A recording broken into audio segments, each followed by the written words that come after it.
پچھلے دنوں ہم گجرانوالہ میں تھے، تو وہاں پر ہم نے ایک چھوٹا سا کتابچہ آپس میں پڑھا، پردیسی یا مسافر، جو حدیث آپ نے پڑھی تھی، کن فی الدنیا کا انک غریب او عابر سبیل، اس پر بیسڈ. تو کلاس کے بعد پھر کچھ لوگوں نے آ کے اپنے تاثرات کا اظہار کیا. تو اس میں ایک نرس تھی جنہوں نے ایک ٹرک ڈرائیور کی وفات کا ذکر کیا. وہ ہم نے ریکارڈ کر لیا، تھوڑا سا حصہ آپ کو سناتے ہیں. السلام علیکم. میں سول ہاسپٹل گجرانوالہ میں as a staff nurse duty کر رہی ہوں، اور بچپن سے ہی تقریباً میری خواہش تھی کہ میں نے جب سے الہدا کا نام سنا تھا، میرا ایک شوق تھا کہ میں الہدا میں پڑھوں. تو میرے بھائی نے مجھے بتایا کہ میں نے ایسے ایک بینر پڑھا ہے، تم کہتی ہو میں نے الہدا میں ہی پڑھنا ہے، میں نے الہدا میں ہی پڑھنا ہے. تو وہ الہدا کا بینر تھا. تو میں جب سے الہدا میں آئی ہوں، الحمدللہ اللہ کا بہت شکر ہے، میرے میں بہت سی پازیٹیو چینجز آئی ہیں. آج کے لیسن سے جو بات ہو رہی تھی وہ یہ کہ جو بندہ سوچتا ہے یا جو اس کے دل میں ہوتا ہے وہ وہیں پہ بند کر دیا جاتا ہے. تو ہمارے پاس ایک پیشنٹ آیا تھا سرگودا سے، وہ ٹرک ڈرائیور تھا، پتہ نہیں اس کو ڈاکوؤں نے کیوں مارا یا واللہ عالم جو بھی اس کے ساتھ ہوا، لیکن پیشنٹ بہت سیریس کنڈیشن میں آیا. میری آپریشن تھیٹر میں ڈیوٹی تھی، وہ آپریٹ ہوا. 2 دن وہ ICU میں رہا، وینٹیلیٹر پہ پیشنٹ ڈلا رہا. اس کے بعد وہ ٹھیک ہوا، کچھ بولنا شروع ہوا، تو ایک دم سے نا اس کی سیچوریشن ڈراپ ہونا شروع ہو گئی، اس کی بریدنگ کم ہوتی جا رہی تھی. تو وہاں جو اسٹاف تھیں وہ آئیں آ کے کہتی ہیں میرا پیشنٹ بہت سیریس ہے، تو تم لوگ میرے پاس ہیلپ کے لیے آ جاؤ.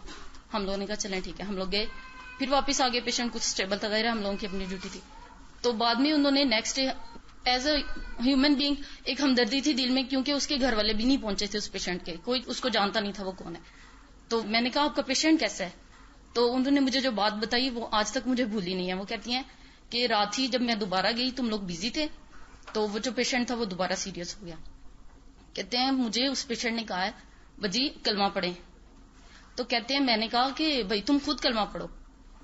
تو وہ پیشنٹ کہتا ہے میرے سے نہیں پڑھا جا رہا، کوئی کلمہ پڑھے نا. تو تب تک نہ اس کے کچھ جاننے والے آ چکے تھے، لیکن اس کے گھر والے نہیں پہنچے تھے. تو وہ جو اس کے پاس 2 لوگ بیٹھے تھے، لڑکے تھے وہ، تو وہ انہیں کہتا ہے یار تم لوگ ہی کلمہ پڑھو نا.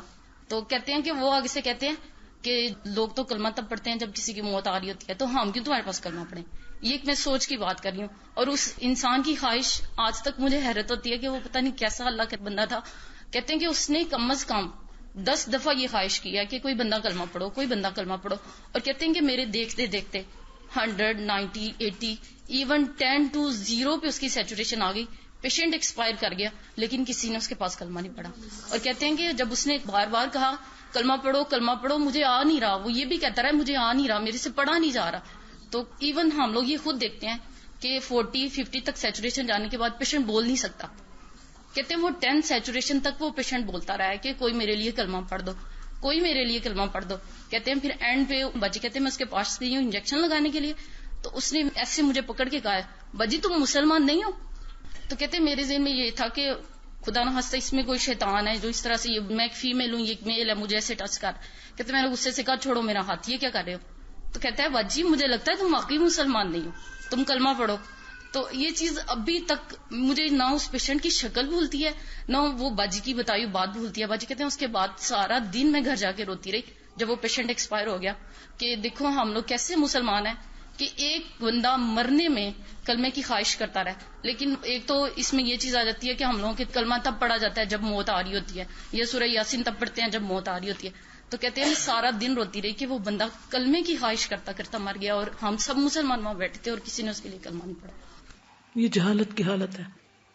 یہ ان لوگوں کا حال ہے جن کے سامنے دن رات مریض بہت ہوتے ہیں ICU میں، بہت کم لوگ وہاں سے نکلتے ہیں.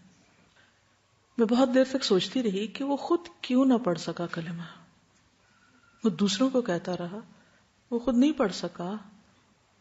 مرنے والے پہ کیا گزرتی ہے تو مرنے والا ہی جانتا ہے، ہم اس کیفیت کا اندازہ ہی نہیں کر سکتے. لیکن بعض اوقات وہ تکلیف اتنی شدید ہوتی ہے کہ اس کا دماغ معوف ہو جاتا ہے. اس پر ایک اور بچی آئی اور وہ کہنے لگی کہ اس کا آپریشن تھا، اور جب ڈاکٹر نے کہا کہ کلمہ پڑھو تو وہ کلمہ اس کو یاد نہیں آ رہا تھا.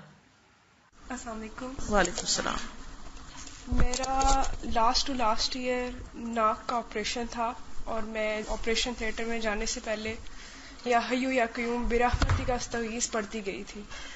لیکن میری روٹین میں استغفر اللہ نہیں ہے اتنا کلمہ پڑھنا. تو جب میں آپریشن تھیٹر میں ٹیبل پہ لیٹی تو میں نے سوچا کہ میں کلمہ پڑھ لوں، لیکن اس ٹائم دماغ اتنا معاف ہو گیا تھا کہ میرے ذہن میں کلمہ نہیں آ رہا تھا.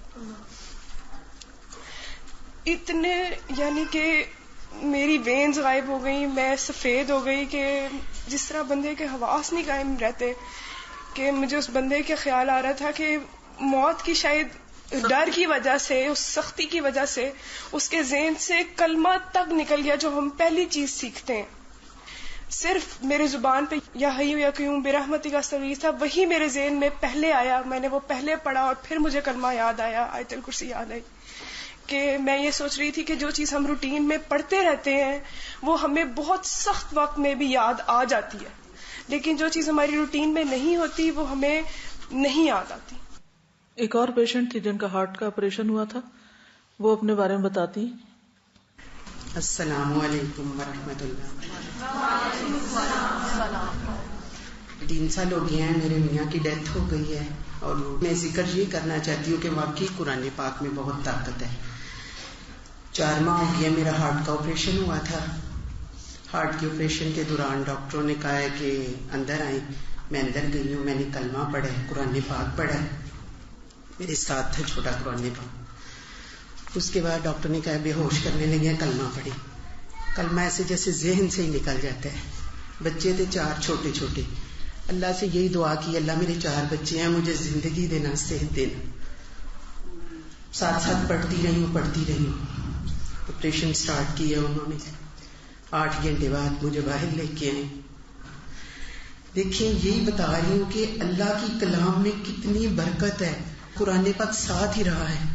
10-15 منٹ بعد مجھے ہوش آ گئی ہے. اس کے بعد بیڈ پہ مجھے لٹایا ہے اور میں نے کہا مجھے نماز پڑھائیں. ڈاکٹر نے کہا نہیں ابھی نہیں پڑھنی. میں نے کہا نہیں، میں نے اٹھ کے پڑھنی ہے. یورین بیگ میں نے اتروا دی ہے، نماز پڑھی ہے، اللہ کا ذکر کیا ہے اور اٹھ کے بیٹھ گئی ہوں. بیٹھنے کے بعد پھر میں نے کہا مجھے نماز پڑھائیں عصر کی. پھر میں نے نماز پڑھی ہے اور اس کے بعد پھر ذکر کرتی رہی ہوں. ساتھ ساتھ ہر بیڈ پہ میں گئی ہوں اللہ کا ذکر کریں، اللہ کو یاد. اس کے بعد میں خود اٹھ کے چلی ہوں. ٹھیک 10 گھنٹے بعد. اتنا بڑا میرا ہارٹ کا آپریشن تھا، لیکن اللہ نے مجھے شفا دی ہے صرف اپنی کلام کے صدقے، اپنے قرآن پاک کے صدقے. اور یہ میری ساری بہنوں سے التجا ہے کہ قرآن پاک کو سینے میں بند کر لیں اور ساتھ یاد کریں اور اللہ کا بہت ذکر کریں. شکریہ، جزاک اللہ.